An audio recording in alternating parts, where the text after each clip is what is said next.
आज हम बात करेंगे वारानियम क्लाउड स्टॉक की। एक बहुत ही बढ़िया बढ़िया तो नहीं बोल सकते, बेड न्यूज़ है दोस्तों, उसके बारे में हम चर्चा करेंगे। साथ ही इस न्यूज़ का असर शायद कल के दिन यानी कि नेक्स्ट ट्रेडिंग सेशन में देखने को मिल सकता है, तो उस न्यूज़ को हम अच्छे से सुनेंगे, अच्छे से देखेंगे और उसके बाद हम डिसाइड करेंगे कि ये स्टॉक हमारा अप ट्रेंड को फॉलो करेगा या डाउन ट्रेंड को। साथ ही ये वीडियो केवल और केवल एजुकेशन के लिए है, बाय सेल की कोई एडवाइस नहीं, एडवाइजर से कंसल्ट करें। तो चलिए वीडियो की शुरुआत करते हैं। सबसे पहले अगर आप यहाँ पर देखेंगे तो हमने जो इन्वेस्टिंग का चार्ट लगा के रखा हुआ है, वन डे का यहाँ पे चार्ट फ्रेम है, जिसमें आपको अच्छे से दिखाई दे रहा है कि स्टॉक हमारा लगातार डाउन ट्रेंड को इंडिकेट कर रहा है और स्टॉक ने यहाँ लो बनाया, फिर यहाँ पर लो बनाया, फिर यहाँ पे लो बनाया, फिर यहाँ पर, फिर यहाँ पे और फिर यहाँ पे 40 रुपए का लो बनाया और अब स्टॉक हमारा 40 रुपए पर एग्जैक्ट सपोर्ट लेकर के पॉजिटिव हैमर कैंडल बनाई, टारगेट लगाया 3% का। अब इसके बाद अगर आप देखेंगे तो नाइट में यानी कि 10-11 घंटे पहले यहाँ पर न्यूज़ आई है कि वारानियम क्लाउड के जो प्रमोटर है उसको जो है यहाँ पर बैंड कर दिया गया है। वो रीज़न क्या है, यहाँ पर आप देख सकते हैं कि 10 घंटे पहले यहाँ पर जो है हिंदुस्तान टाइम्स लाइन पे जो है न्यूज़ आई हुई है। आप जाकर के और भी जगह जाकर के चेक करेंगे तो आपको दिखाई देगी। तो यहाँ पर क्या लिखा हुआ है, सेबी बैंड्स एसएमई फर्म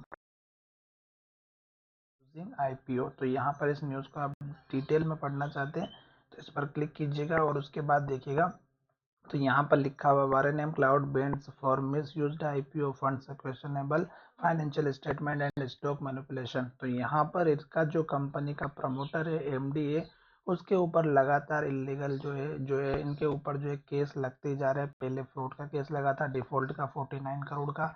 अब यहाँ पर इन्होंने जो है आईपीओ को बेचे हैं, उसके ऊपर इनका जो है बैन लगाया गया है। तो आप यहाँ पर देखेंगे तो थोड़ा सा नीचे जा करके देखिएगा कि एक तो इनसे रिलेटेड जितनी कंपनी है, सब्सिडीज कंपनी, इन पर जो है बैन लगाया, managing personal of any listed company और इट्स सब्सिडी। तो इससे रिलेटेड जितनी भी कंपनी है उन सभी पर बैन लगा। अगर आप यहाँ पर नीचे जा करके देखेंगे तो यहाँ पर डिटेल में एनालिसिस किया गया है। तो आपको यहाँ पर केवल केवल मेन चीज़ दिखा देता हूँ जिसमें कहा गया rose from around 1,000 in September 2022 to more than 10,000 in December 2023.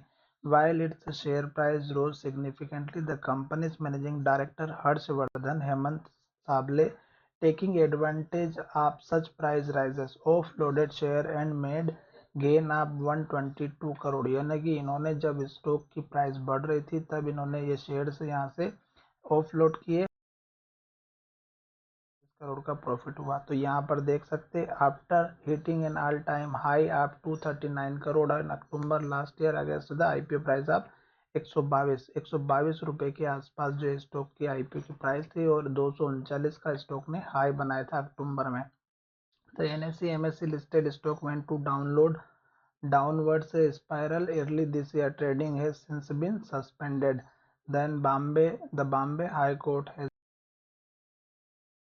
warrant against Sable with rate corner notice proceeding for defaulting on payment of more than 49.53 crore to its creditors। तो यहाँ पर इन्होंने ये डिफॉल्ट भी किया था जिसके बाद इनको नॉन अवेलेबल जो है वारंट जारी किया गया था। तो इसकी वजह से ये स्टॉक लगातार जो है डाउन ट्रेंड में बना हुआ है क्योंकि स्टॉक अभी तक सुधरने का नाम नहीं ले रहा है। और अब मैं यहाँ पर आपको कंफर्मेशन या आपको मैं ये कहना लो बनाते हुए नीचे की तरफ जा रहा है और अच्छी न्यूज़ इस स्टॉक में अभी तक नहीं आ रही है। अब लगातार बेड न्यूज़ आ रही है तो ये स्टॉक जो है हमारा ऊपर शायद जाने के लिए इनकार कर सकता है क्योंकि ये जो न्यूज़ है इसका असर इस स्टॉक के ऊपर जरूर देखने को मिलेगा और हो सकता है कि ये 40 रुपए का लेवल तोड़ करके स्टॉक नीचे जाए, फिर 36 का और 30 का लेवल देखने को मिले। आपको यहाँ पर कैंडल के हिसाब से काम करना है। अगर कैंडल पॉजिटिव रहती है तो ही है,